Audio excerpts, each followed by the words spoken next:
کبھی کبھی دنیا اتنی بدصورت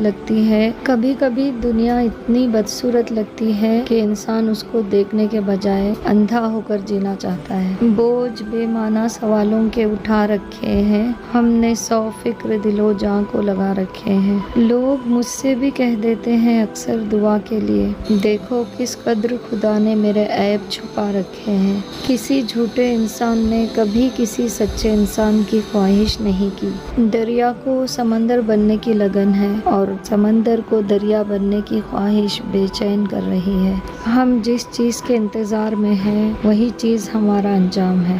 کوئی انسان پیدا نہیں ہوتا جب تک اس کے ساتھ اس کا مقدر نہ پیدا ہو۔ تقدیر مزاج پیدا کرتی ہے، یہ مزاج خواہش پیدا کرتا ہے، خواہش عمل پیدا کرتی ہے اور عمل ایک نتیجہ پیدا کرتا ہے اور نتیجہ تقدیر ہوتا ہے۔ اگر عمل یہودیوں جیسا ہو اور عبادت مسلمانوں سی ہو تو نتیجہ کیا ہوگا؟ اس کو زندگی میں کوئی سچا دوست نہ ملا، اس جھوٹے انسان نے اپنی بدبختی کے بارے میں اور کیا کہنا ہے۔ بد یقین انسان نہ کسی کا ساتھی ہو سکتا ہے اور نہ اس کا کوئی محبوب ہو سکتا ہے۔ حقیقت میں تقدیر نہیں بدلتی اور جو بدل جائے وہ تقدیر نہیں ہوتی۔ کوشش کا کوئی مقصد ہونا چاہیے، کوشش ایسی ہو جس سے زندگی بھی آسان ہو جائے اور موت بھی آسان ہو جائے۔ سکون کے لیے سفر کرنے والا سکون حاصل نہیں کر سکتا۔ سفر میں سکون کہاں؟ سکون کی تلاش اپنے حالات، اپنے ماحول، اپنی زندگی سے بیزار ہونے کا اعلان ہے۔ جو انسان اللہ کے جتنے قریب ہوگا اتنا ہی انسانوں کے قریب ہوگا۔ خوشی بیٹی کی طرح گھر میں پلتی ہے اور جب جوان ہو جائے تو رخصت کر دی جاتی ہے۔ دل کا سکون دنیا کی عیش حاصل کرنے سے نہیں، اپنے ایمان کو ٹھیک کرنے سے حاصل ہوگا۔ ہم اپنے پیٹ کو دل سے اوپر رکھتے ہیں تو سکون کیسے ملے گا؟ اللہ کی اطاعت نہ کرنے سے ہمیں بڑی بڑی اطاعتیں کرنی پڑتی ہیں۔ زندگی نہ آسان تھی، نہ ہے، نہ ہوگی، تو رب پہ بھروسہ رکھیں اور مسکرایا کریں۔ کوشش کرنے پر بھی کچھ حاصل نہ ہو تو خاموش رہ کر سب کچھ اللہ پر چھوڑ دیجیے۔ اللہ بہترین تدبیر کرنے والا ہے۔ اللہ اسی شخص کو آزماتا ہے جسے اللہ کا قرب حاصل ہونا ہوتا ہے۔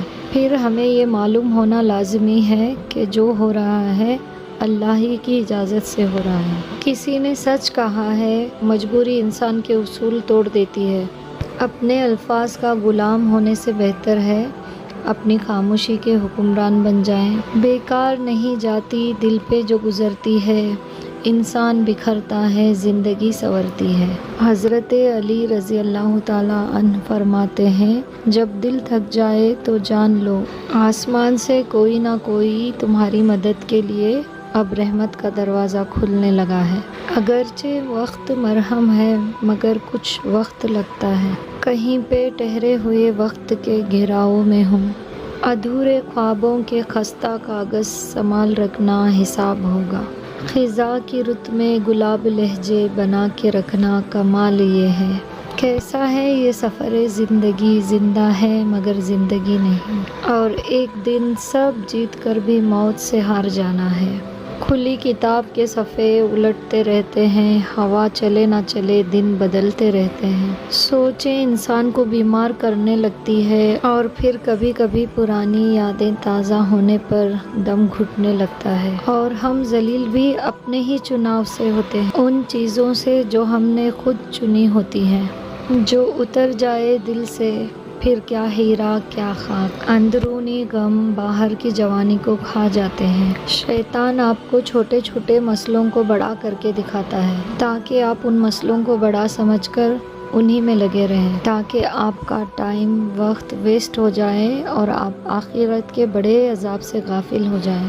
انسان کا کہانی کے ساتھ گہرا تعلق ہے۔ چھوٹا ہوتا ہے تو کہانی سنتا ہے، بڑا ہوتا ہے تو کہانی سناتا ہے، اور پھر ایک دن خود کہانی بن جاتا ہے۔ اور جب بات اس کے بندوں کا دل دکھانے کی آ جائے تو وہ نمازوں اور عبادتوں کو خاطر میں کہاں لاتا ہے، پھر کچھ کام نہیں آتا، نہ کوئی جواب نہ کوئی دلیل، پھر تو وہ اپنے بندوں کی آہ کا بدلہ ہی لیتا ہے۔ اچھے لوگوں میں اچھا رہنا کمال نہیں بلکہ کمال برے لوگوں کے بیچ رہ کر اچھا رہنا ہے، کیونکہ اگر آپ وہاں ثابت قدم رہے اور اپنی نیکی پر جمے رہے تو ہو سکتا ہے وہ برے لوگ بھی نیک بن جائیں، مگر یہ بڑی ہمت کا کام ہے۔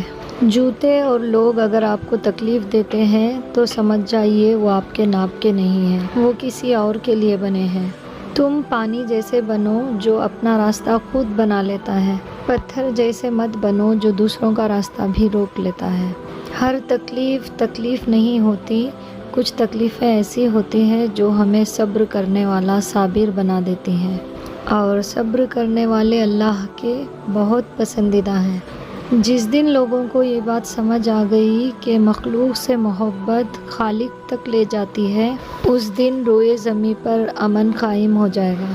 صورتیں کتنی بھی خوبصورت کیوں نہ ہو، ہر صورت نصیب کی محتاج ہوتی ہے۔ کچھ رشتوں کو کھو دینے کے ڈر سے ان پر اندھا اعتبار کرنا انسان کی مجبوری بن جاتا ہے۔